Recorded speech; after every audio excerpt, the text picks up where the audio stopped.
Hi, my name is Rod Cleef, and I'm the host of the Lifetime Cash Flow Through Real Estate Investing podcast. And every week I interview multifamily rock stars, and we talk about how they've built incredible wealth for themselves and their families through multifamily properties. So hit the like and subscribe buttons to get notified every Monday when a new episode comes out. Let's get to it. Welcome back to Multifamily Rock Stars. So this is where we interview people that are crushing it in the business that we love, multifamily real estate. And it's a show where we show you guys the inside scoop into how multifamily investors are creating incredible success in their businesses and, of course, in their lives as well. And as always, I've got my co-host, who's the director of our massive action team for our Warrior group, Mark Nagy, on the call. Mark, what's happening, brother? Doing really well.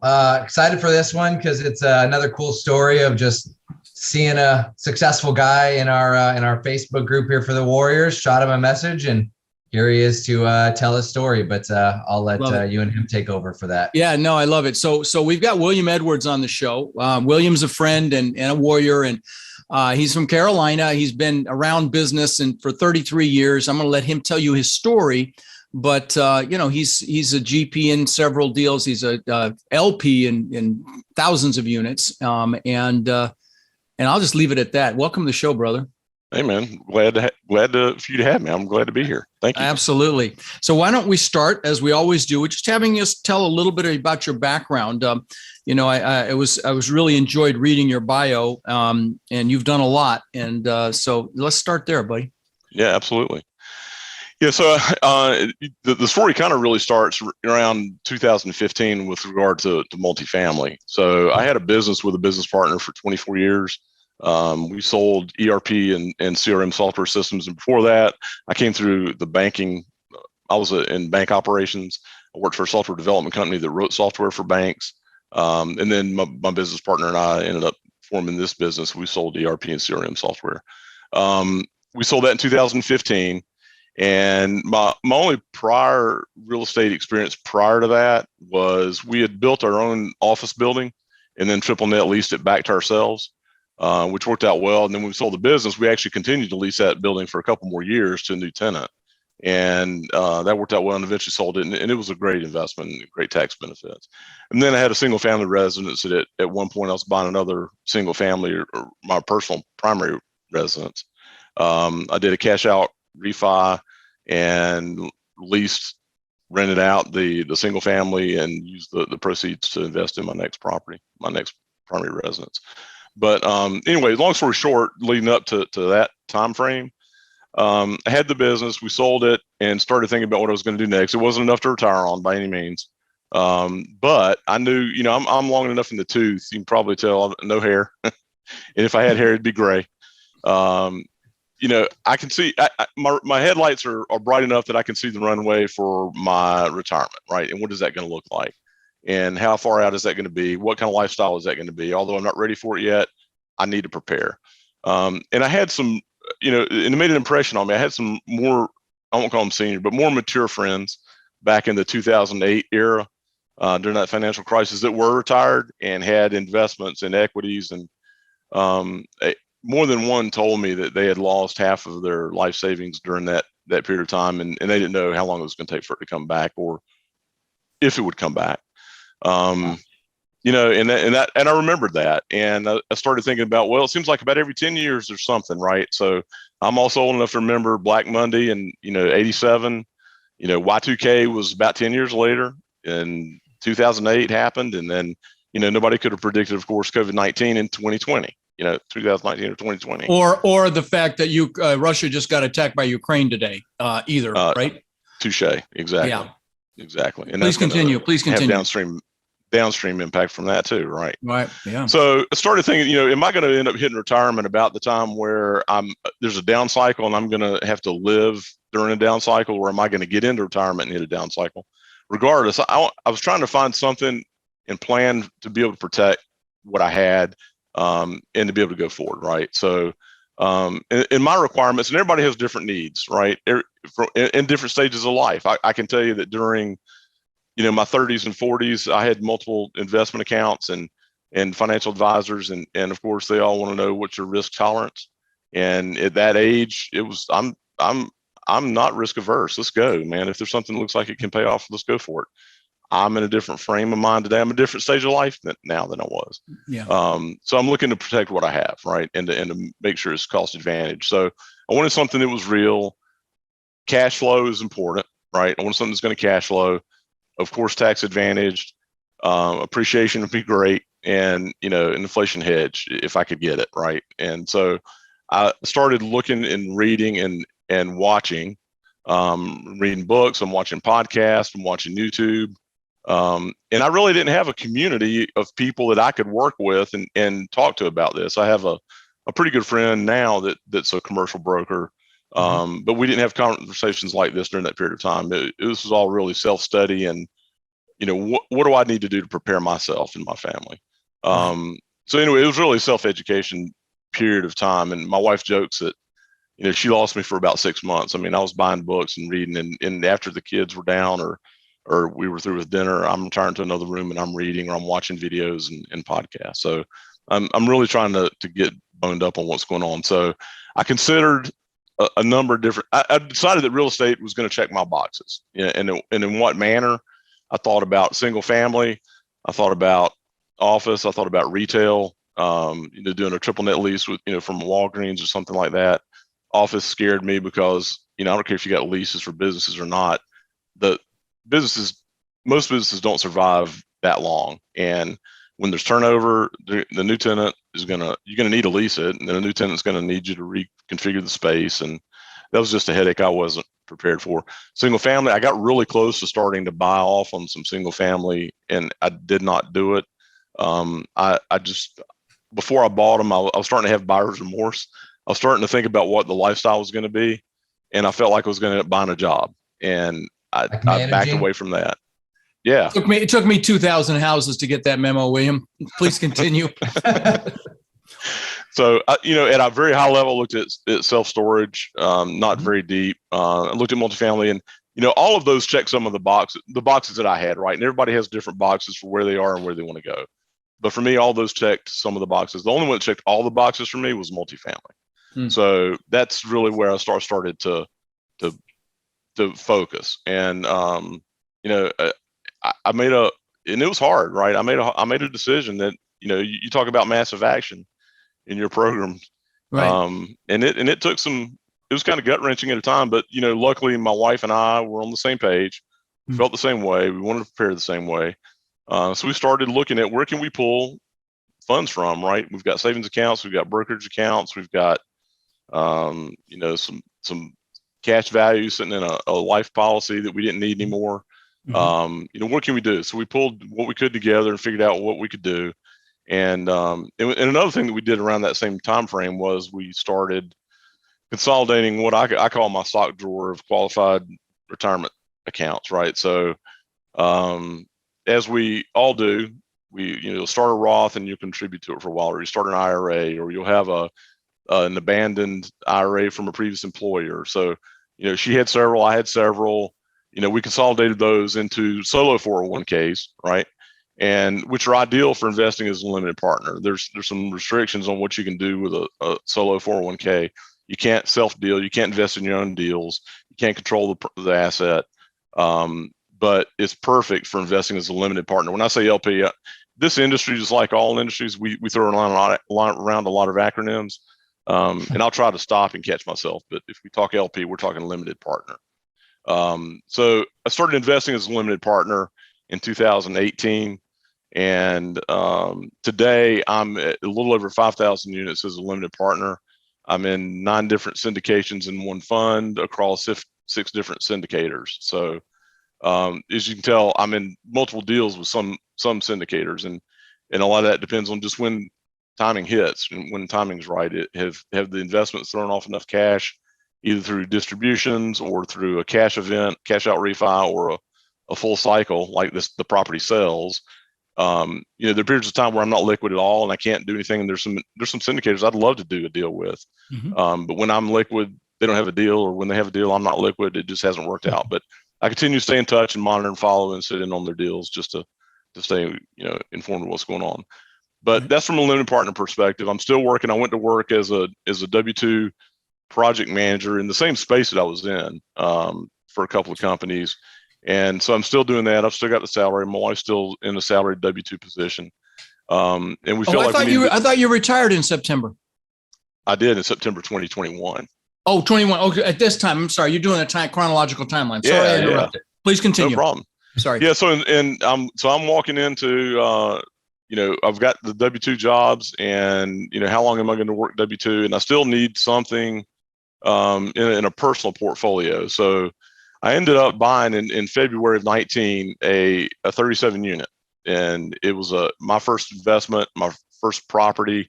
It's kind of big for a first. I didn't come up through like the traditional, roadmap that a lot of us do in this space, through singles or small multis and all that.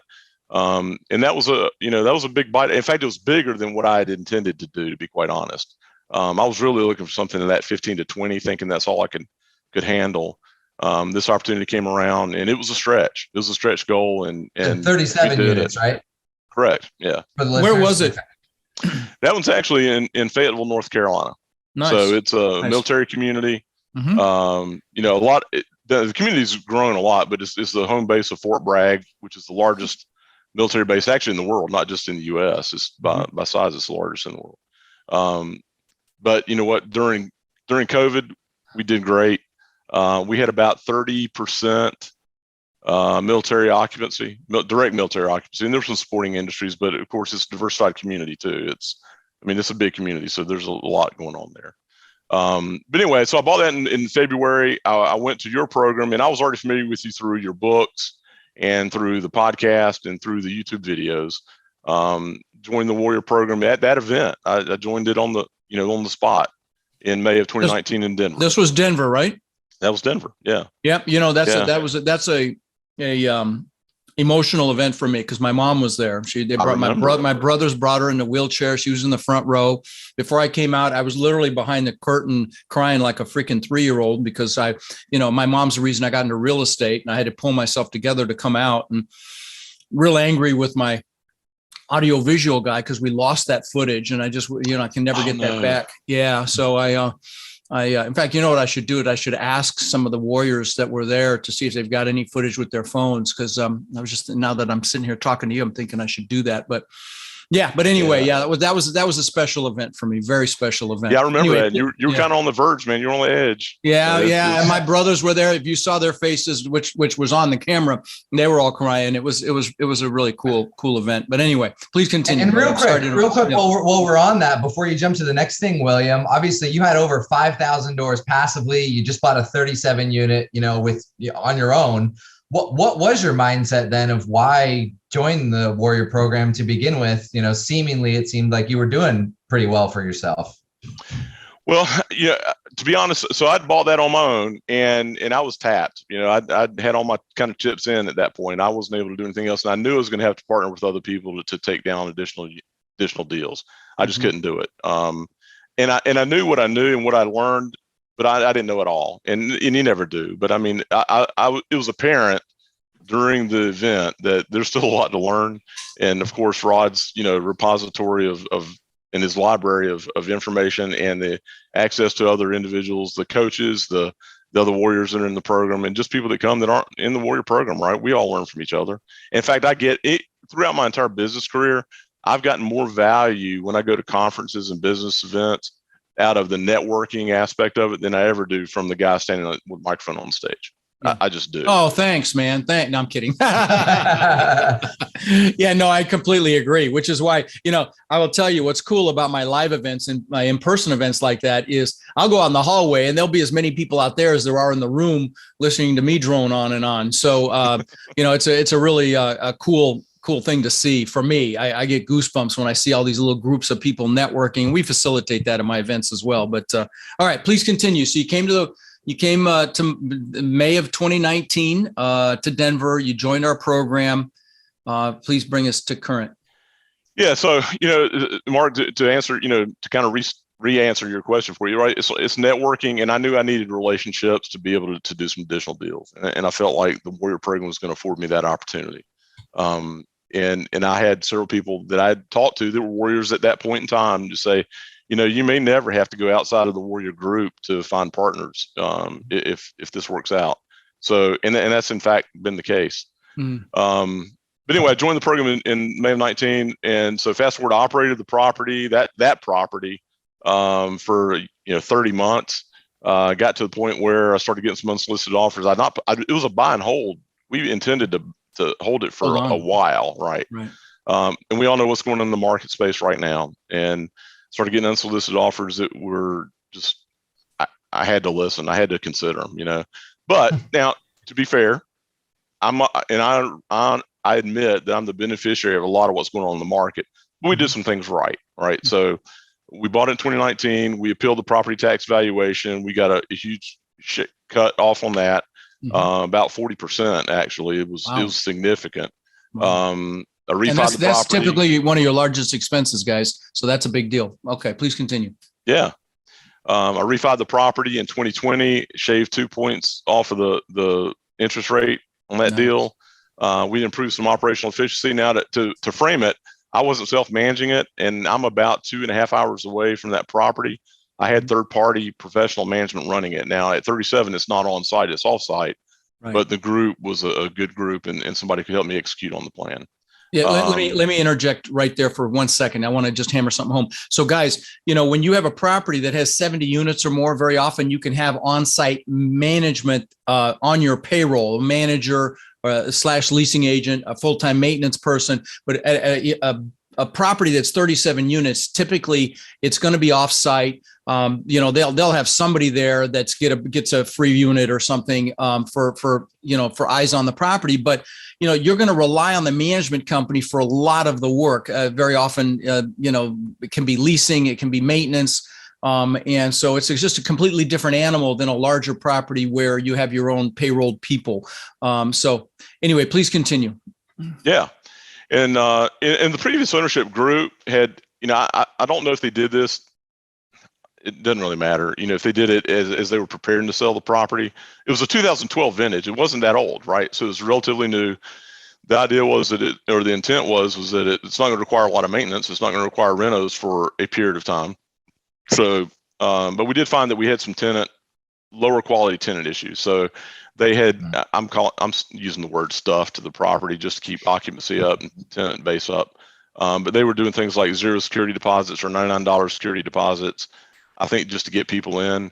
So we cycled through that. We started doing the customary, you need 3 times income, and you got to have a month's, security deposit at least. And that helped. We didn't know, of course, COVID was going to happen and what that was going to mean to our economy. But that positioned us pretty well when that happened. So during COVID, we were 100% collection. Now we had a couple people that got used to slow paying. So instead of paying by the 5th, they were paying on the 20th, 25th of the month. They made it good. We couldn't charge late fees. And of course we had eviction moratoriums going on, but we never got into a situation with evictions that we had to fight that. We had 100% occupancy other than normal turns, and we were able to re-put people in the property, and we were raising rents. I don't mean to laugh, but it was a unusually well performing property during COVID. And at the end of the day, we sold it in 2021. We had it for 30 months, and we ended up with a 2.9 equity multiple on it.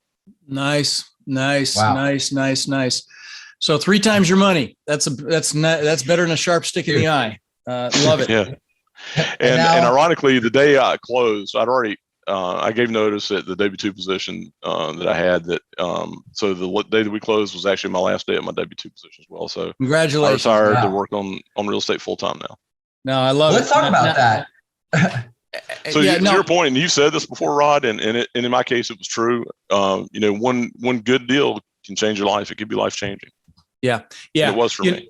Yeah, and I'm and sure was, and I know since then you've done a couple of deals. Where did I write that down? A 72 and an 84 unit.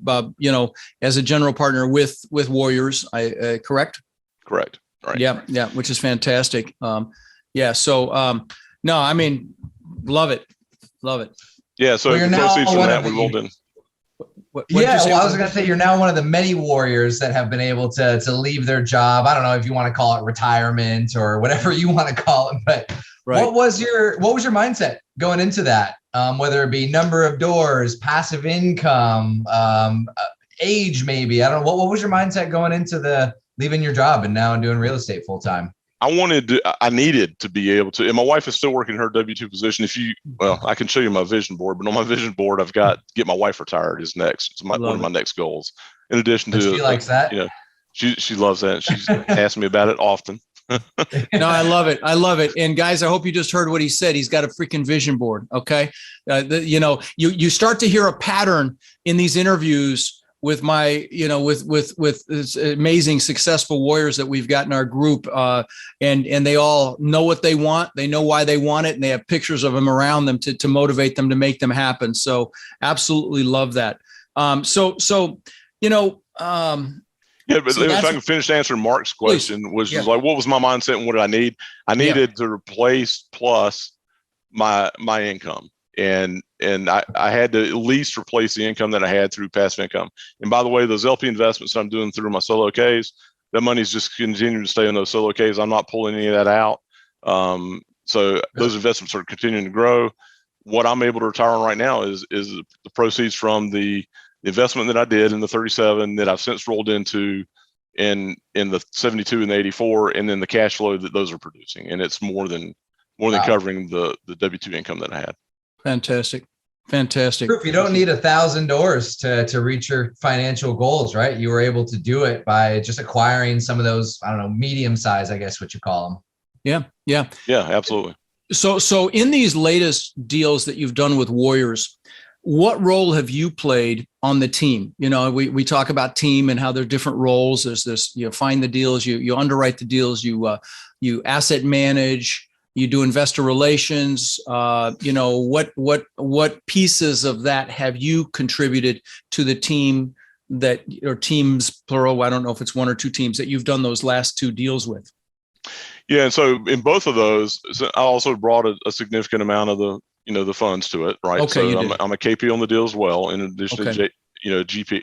Okay, some acronyms. Key principal is a KP. GP is a general partner. I'm not sure who our audience is, but let's keep them up to speed. But anyway, so one of those is actually in my back door. So in both of those, I participated in due diligence. I'm keeping an eye on the property and the property manager, and the one in my back door, my hometown. The other one's in another state. It's out of state. But I'm continuing to stay involved and work with the property management side of each of those properties. So the asset management, then you're involved in the asset management, ongoing asset management, which is frankly the biggest piece of the whole thing, because you can close on the deal, but then the work starts and we're talking years of oversight. It's not like it's debilitating or overwhelming. It's in most cases, it's one or two phone calls a week with the management company and some site visits, of course, if you're doing some big CapEx projects. But so let me ask you this. As you were going through this evolution, I really appreciate you taking the time to describe what you did. I didn't want to stop you because it was very, very interesting. But did you have any aha moments? Any were like, okay, now I get it. This is what I need to be doing. And you alluded to them, but if you would speak to that. Well, I'll tell you that my biggest angst during this whole thing, and almost, I'm not going to say almost, I considered if I'd made the right decision, right? So after we bought that 37, and we're pretty much all in, and we're working with the property manager, and we start to have a flurry of issues. Why would a 2012 property in 2019 start to have HVAC units go out left and right? And I did not, during due diligence, mistake. Rod will tell you not to do this, and I won't ever do it again. I didn't walk all the units, and I didn't have all the right people on site during due diligence. It was across 5 different buildings, and we sampled a couple of units in each building. We didn't hit each one. We did not have an HVAC guy come on site to look at the HVAC units, and it turns out what I think happened was that the previous ownership group, they did have on-site management. They owned another proproperty literally around the corner. That was 100. Okay, well then you're able to do that. If you've got enough infrastructure. Let me guess. They didn't change filters. They didn't change filters regularly, and I'm using the word butchered. they kind of butchered systems to keep them running, right? Okay. Yeah. So yeah, got it. Yeah. They were townhomes, and they had like an upper zone for upstairs, a zone for downstairs, a zone control board to go out, and they would just like crosswire it, just run it off one thermostat, stuff like that. Incompetent help. And yeah, it's called organ transplant. We see it in our complexes all the time. You'll see a unit that's sitting there with the cover off, and it's been decimated to try to bring other units. That's a downward spiral, actually. And we saw that in the Louisiana asset that William, you're an investor in with us as well. And it just what a nightmare. And it's a downwards. It's one of the indicators of a downward spiral. Anyway, I don't know if you want to add to that. That's a lesson learned. And I'm starting to think, 6 months into this, what have I made the right decision? Have I bitten off more than I can chew? Did I do it by myself when I shouldn't have? Did I have the right people together? And that's actually when about the time that it started to turn, right? So I had all the units, I put them all under a service agreement with a local HVAC company. They're invested twice a year. We ended up implementing, it's called something else now, but it used to be called Filter Easy, where it was a monthly subscription service where they would, we added it to the rent, right? It was an admin fee. And we signed up all the new tenants for filter drops, right? They got filters every 30 days. They were barcoded, what unit they were for. That didn't mean they put them in, but if we ever walked in the unit and did an inspection, we could tell when they could stick them in the closet or throw them in the trash, but we would know, right? It's funny that Louisiana asset, all very well, and I won't get into the detail of it, but I have pictures of units that we went through where the filters were black, that had not been monitored at all, which, by the way, guys, when you have an air filter that doesn't get changed on an HVAC unit, you will kill that HVAC unit. Okay. You kill it. That's how you kill it. And, I've got numerous examples of that from the previous management that it was just so frustrating. But anyway, I just wanted to share that. Yeah, I've seen some I'm helping some other buddies out doing due diligence on their deals, and you go through, and that's one of the things I look at, and probably because I've gotten burned on it, and open that grate, and sometimes it's just it literally cat hair, dust. There's no way any air is moving through that filter. There's no way. Right. And just real quick for the listeners, if you could relive that pain, what's like a dollar amount that ended up costing you by not walking all the units because you didn't know that? So we ended up replacing on that 37 in the first 6 months. We replaced about 9 units at about $4,500 a pop. So wow. $30 plus $1,000 mistake right there. Yeah, and and that's coming out of we had made sure we put money away for CapEx reserves and operating reserves. We preferred not to have had to touch it, but you got to do it, right? You got to do it. No, and that's one of those things that people need air conditioning, so there's no getting around that. Now, I know, like I said, I know you did these last 2 deals that you've done with Warriors, which is fantastic. One of the biggest advantages of being in the program. By the way, guys, if you have an interest in the Warrior program, to apply, you text the word crush to 72345, and you get a chance to check us out, and we check you out. We don't take everybody, but I'm proud to say that our Warriors, I've been teaching a little over 4 years now, and I think we've exceeded 55,000 units owned. We're going to do a real search of all of our Warriors and just see where they're at. But I'm really proud of that. I'm probably one of the things I'm most proud of next to my kids. But yeah, so let me ask you this, William. We have a lot of aspiring investors that listen to my show, like you were back in 2018, 19, and that haven't taken action, that are in a job and they don't want to be in a job, job. They want to leave their W-2. They want to spend more time with their family. They want freedom. And maybe they're analytical, so they could be in a little bit of analysis paralysis. Can you speak to that group? What would you say to that group about this business, and just answer it any way you like? Yeah, and this kind of goes to what Mark I think was alluding to, which is what does that retirement mean to you? And for me, it's freedom, right? And the days that I want to work on multifamily or real estate or investments, I can. If I need, it's just an insurmountable amount of freedom. If I need to do something with the kids, I can do that, right? I just got to get my wife there so we can do it together all the time. But we'll get there. But to your point was, I knew what I wanted to do, and do you have the courage, and do you have the courage muscle yet to be able to pull the trigger on it? I got to the point where I knew what I wanted, and I'd done all this analysis. And I told you, my wife said she lost me for 6 months while I'm watching videos and reading books. Okay, well, I'm educated. what are you going to do with that knowledge, right? So I put an action plan together. It's like, okay, well, we're going to invest as a limited partner.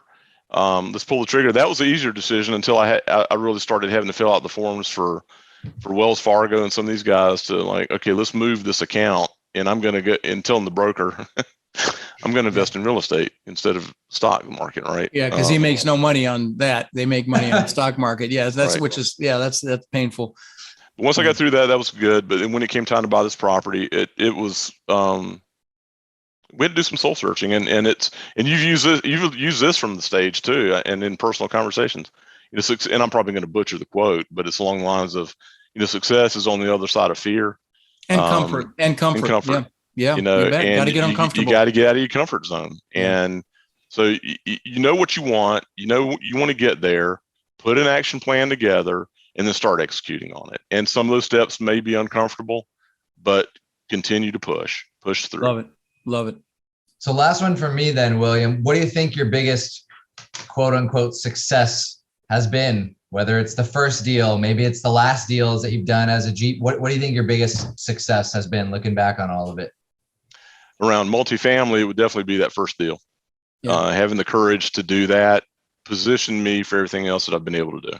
Yeah, good for you. I would not be where I am today if I'd not had the courage to do it. Yeah. No, I love it. So let me ask you this: any favorite quotes or sayings or thought processes that have helped motivate you in your career so far? Anything come to mind? Any books or quotes or anything like that? Anything motivational? So, a lot of the snippets that I get from you and your program, I continue to remember. Obviously, the one about success is on the other side of courage. Grant Cardone is he's got a personality, but there's a lot of wisdom there too, right? Oh, and sure. Just take. I got two of his sayings on my wall right here. I've got comfort kills and no, I'm sorry. His is focus, grind now, play later, and I am success.